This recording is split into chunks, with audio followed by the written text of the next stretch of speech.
Your mission, should you choose to accept it, is to rank all the Mission Impossible movies with me.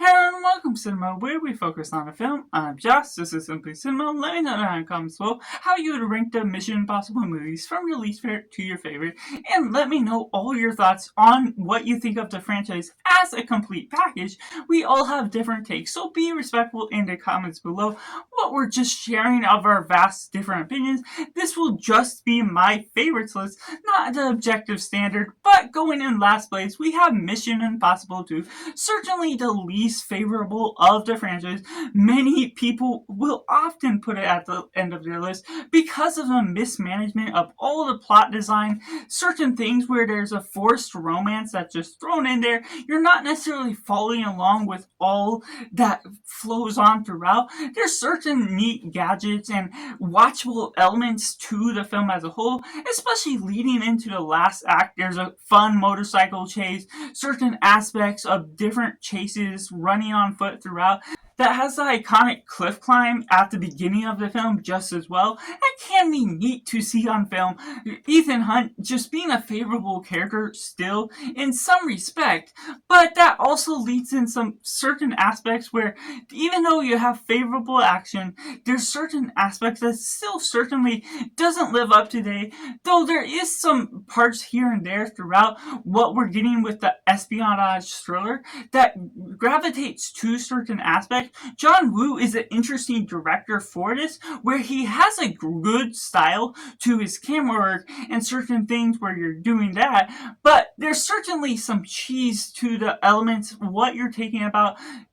Ethan Hunt kicking up some sand that brings the gun up to him, brings a good shebang to the finale of what you're taking out of it, but certainly less favorable in the sense where you can't necessarily take too many things as favorable in the nature of the rest of the franchise, what it ultimately has to offer. Even if certain other entries become unrealistic, this one becomes more in your face with the way the appeal comes off, that it's certainly not for everyone. And even though I do have a good time with it each time I watch it, it's certainly not one of the higher entries to this list. Next up, we have Mission Impossible 1. Now, leading on from this list, all my scores are from 4 out of 5 or higher, so obviously it's a good franchise. That this being that low has the qualities where its greatest strengths are also its greatest weaknesses in its franchise,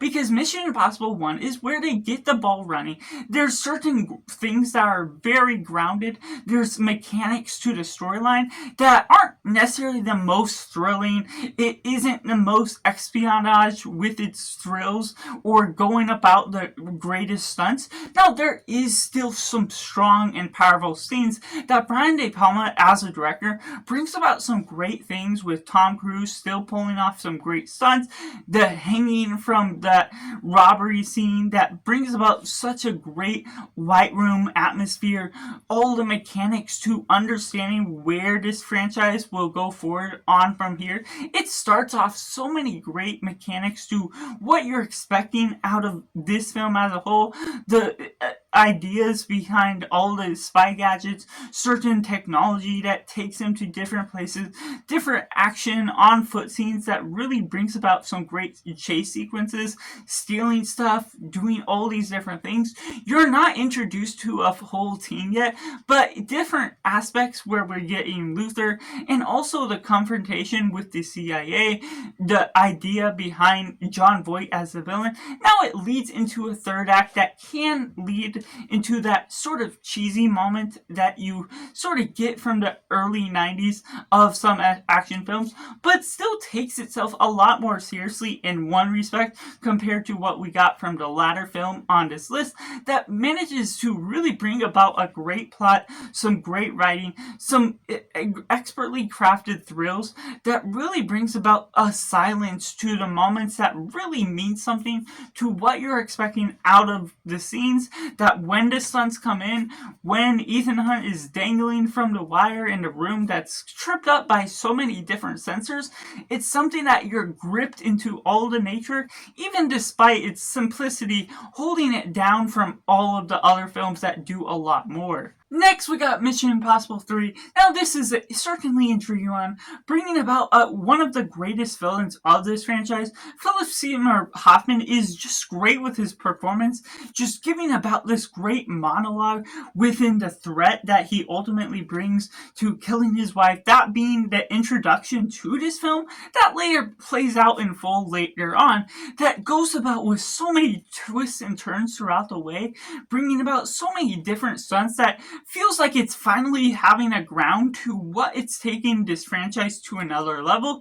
Ethan Hunt being fantastic with the characteristics of what you're doing in his personality, even if you're not fully exploring him as this complex person. There's ideas that we're going into the emotional romance that bleeds into the stakes of knowing who Ethan Hunt is, how he protects everyone who he's in charge with, and bringing in some protection to the team that they're introducing as a whole, that Tom Cruise just brings another daredevil stunt in going about all these different tricks and turns with the stealing of the rabbit foot and the different stakes that are all involved with that, the different trickery that's all involved with the bad guys, how you get all these henchmen that still do a good amount of damage to what the action is all bringing into the film. The heights for the pendulum type of jump is something that's still bringing about something grand even today for beginning to do some of the greatest stunt that this franchise brings, which really brings about something fantastic and visceral to the thrills that this action can bring, that takes upon a great toll of emotion and also the ideas and variables that are going about so many multiple one-shot sequences of Tom Cruise running, doing all these different stunts and mechanics to what the plot has to offer as a whole, that has some great writing throughout and pulled off by a great director of J.J. Abrams that often gets forgotten for the nature of what he can offer to filmmaking as a whole. And so the grand visceral mechanics to what you're getting at the scenery, the set design, all the different looks to what you're tackling for the different city lights and everything that's going about within the action pieces is all set up in a fantastic way with a great villain that really makes everything else stand out just that much more with what this film ultimately has to offer. At number 5, we got Mission Impossible Rogue Nation, one that certainly brings about so many expertly crafted things. Christopher McQuarrie's first film of all the latter 4 films that he directed for this franchise that does so much to the density of the film, what we get out of all these action pieces that are really beginning to amp up the stakes to where we're taking all the stunts as a whole, giving all these different ideas that really bring about certain things that combat against each other, whether you like this action scene or that action scene. They start to bleed into one another in the best way, choosing a favorite between the two, and that's where you're getting all these different mechanics to where you're getting the story structure that has a good plot. We're getting Rebecca Ferguson bringing about this interesting character and introducing this syndicate as this expertly crafted threat to what you're not necessarily knowing about them, going into undersea in the water tank and being out of breath and having to hold your breath while you're watching Tom Cruise bring about that visceral performance and look at what you're doing with that sun, giving about some great ideas, some visceral moments that just ultimately take you into the moment, get you sucked into what the action is bringing about. And while there is certain things that really elevate this film to new heights, there's also things that the density of this film, even after a few watches, can be a little bit of a complicated structure to what I have to bring in. Certain things where you have to pay a lot more attention, and as I'm not always into rewatches too much, it's something that becomes a bit difficult in some standards to what I'm watching.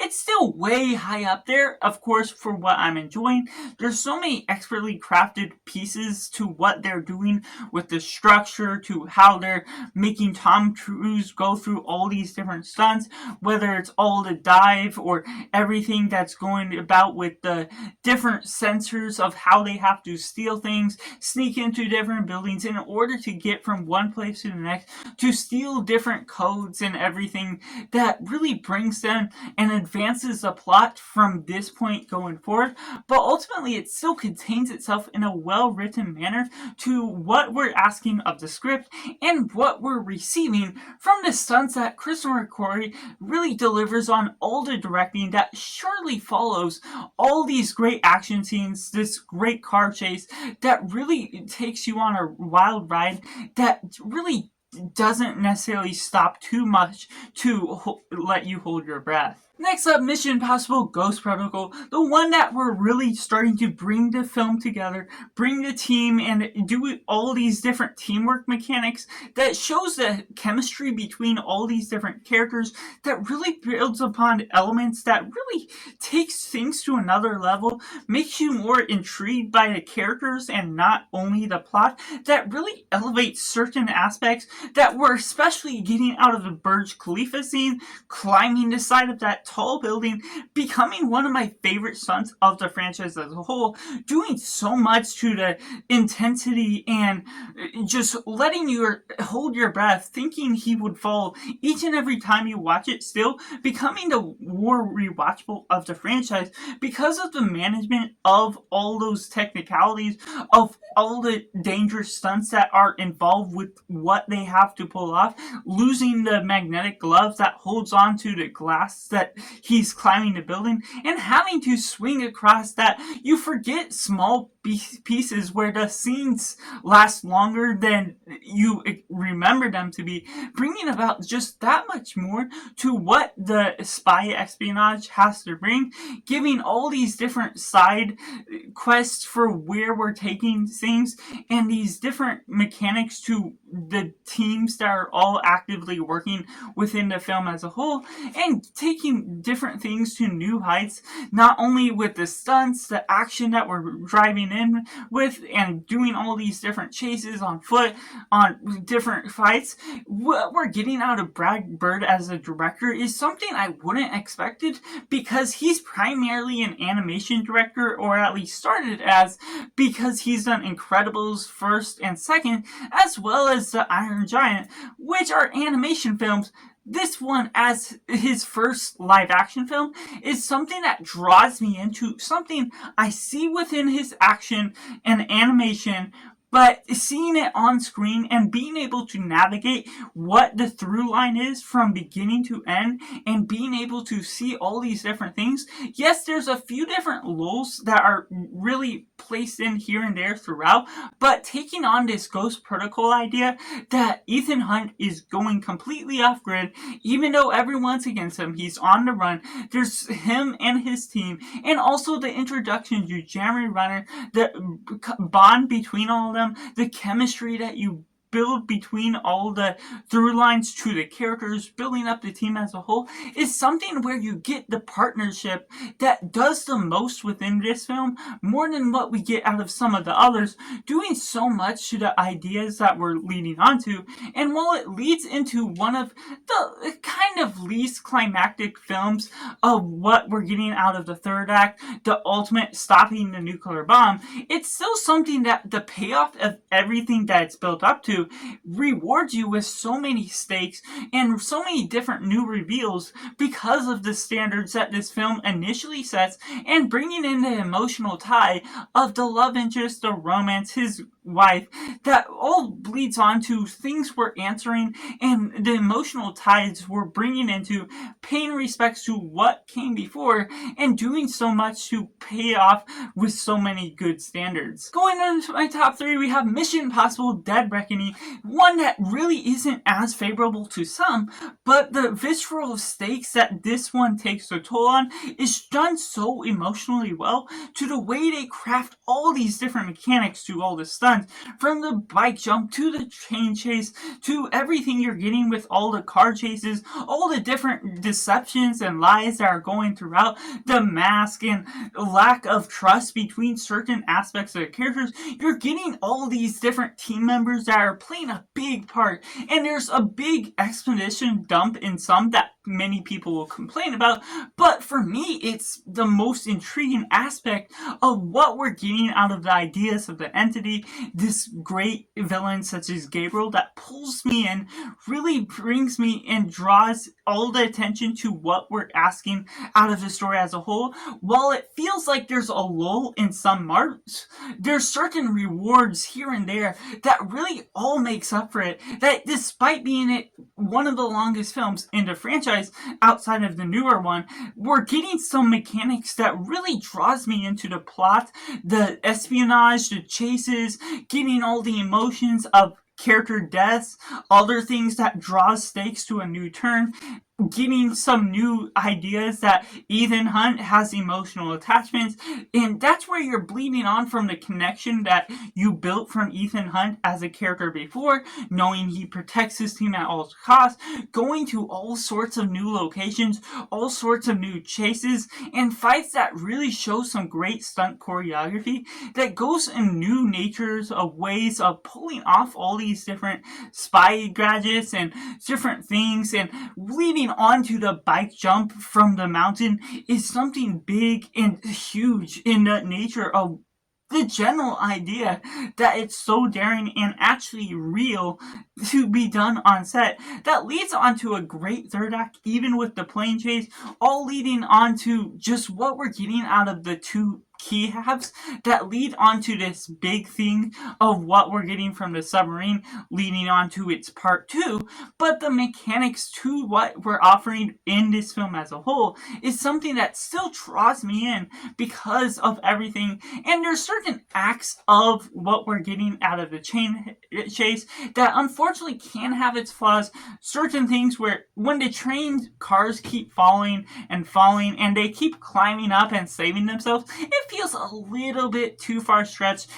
takes a little bit too much time to show that they keep escaping all the different things. It's impressive. There's certain acts that I love still about what you're taking about it. That's what still draws it back a little bit for me. But because of all the rewarding factors that this franchise has built up to this film as a whole, it has all the nostalgic feel that really establishes some great grounds, and as a part 1, does so much great setup to where we're leading to the end of this franchise as a whole, which leads me into my number 2, Mission Impossible: The Final Reckoning. One that works so viscerally for me. Some complain about the first act, but the first act, the second act, and the third act alike draw me in. There's an exposition as well, even though we got quite a bit of it in what we got from part 1 or Dead Reckoning, but it still drives me into what I love about the exploration of the entity,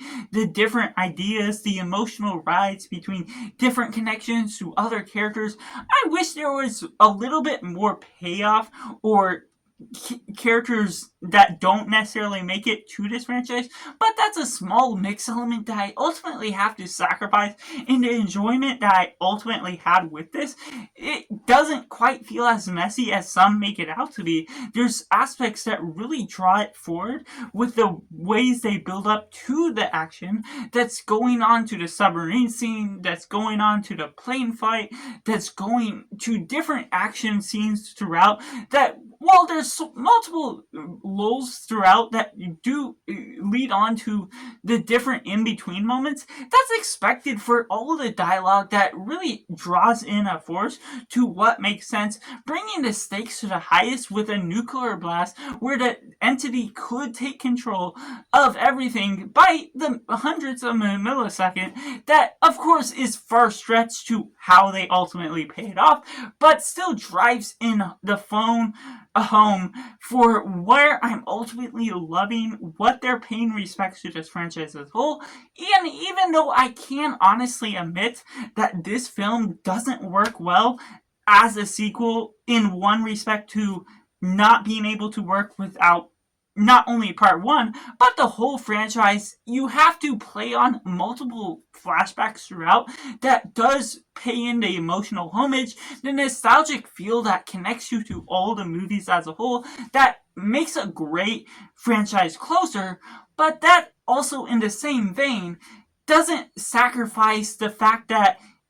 even if it doesn't work without the other movies, it does close out the gap with all the respects to the franchise, which makes it just that much favorable in its manner. Now, while there's certain aspects where, yes, you could argue that there's quite a few movies that are better than what this has to offer, as in terms of what I favor, this one, upon my viewing experience, is just something that becomes a favorite automatically because all the mechanics that works, clicks all these different ties to past movies, even if they weren't planned to begin with, they weren't taking 1996 film of Mission Impossible 1 saying we're gonna insert this 25, 30 years later. But at the same time, it's something I love because it's almost fan service in a respectable way that's utilized well. It doesn't feel forced or undercut within the nuances of what you may be asking out of the action.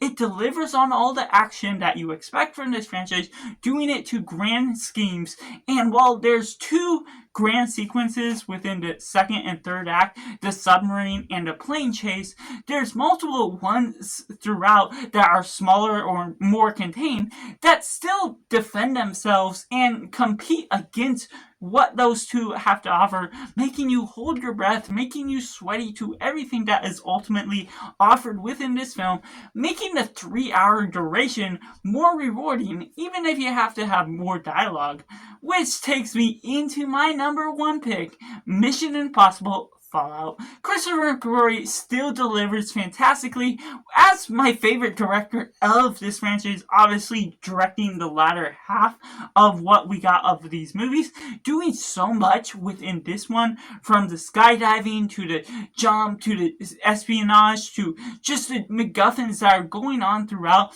Everything we get from Henry Cavill as a villain to this gives about this great twist, some throw-offs to where you're expecting this film to go as a whole, giving different send-offs to characters, teamwork between the scenes that you're really wanting people to work together, and you're getting all those character moments, but also, of course, all the great stunts from Ethan Hunt doing so much mechanics to what we're drawing out of Tom Cruise as a whole, and doing so much to the plane chases, the car chases, the on foot, the one-shot takes, the different long shots that are doing so much to what we're doing with the scenery, utilizing different settings to keep it changing consistently, and ultimately captivating your attention by multiple scenes throughout, undercutting a lot of the expositional dialogue in order to contain more time to set things up right away, do all the lies and deceptions throughout, and bring about multiple twists and turns that leads you into great action scenes, a nuclear explosion near the end that does so much to where we're undercutting the last second stakes that this Mission Impossible film brings, because it's all going on to that plane chase that Ethan Hunt is climbing into a helicopter, driving after him, and going and being able to get onto another helicopter, being able to do all that dangling things. But when it doesn't end there, because there's still a hand-to-hand combat against Henry Cavill, what we're getting out of that villain, different things where the stakes keep drawing out on, and that all leads on to the last second mechanics that this franchise really has to offer, but that doesn't sacrifice any of the writing, any of the visceral intensity that this franchise really bleeds into. And so Mission Impossible Fallout certainly does all of the best things in the best ways, with some of the best writing, compelling villains, even if certain aspects here and there may not be the best of certain aspects. It's certainly still one of the best action movies out there. So that's just my personal ranking of the Mission Impossible franchise from my least favorite to my favorite with the Final Reckoning. Let me know down in the comments below how you would rank the Mission Impossible franchise of what you've seen thus far, or to complete things as a whole, and what you think of the Mission Impossible franchise as a whole. And make sure to like this video if you enjoy it, subscribe if you haven't already to join in film culture community where we talk about the love of cinema as a whole. So that's just all, and make sure to do yourself a favor and go watch a movie.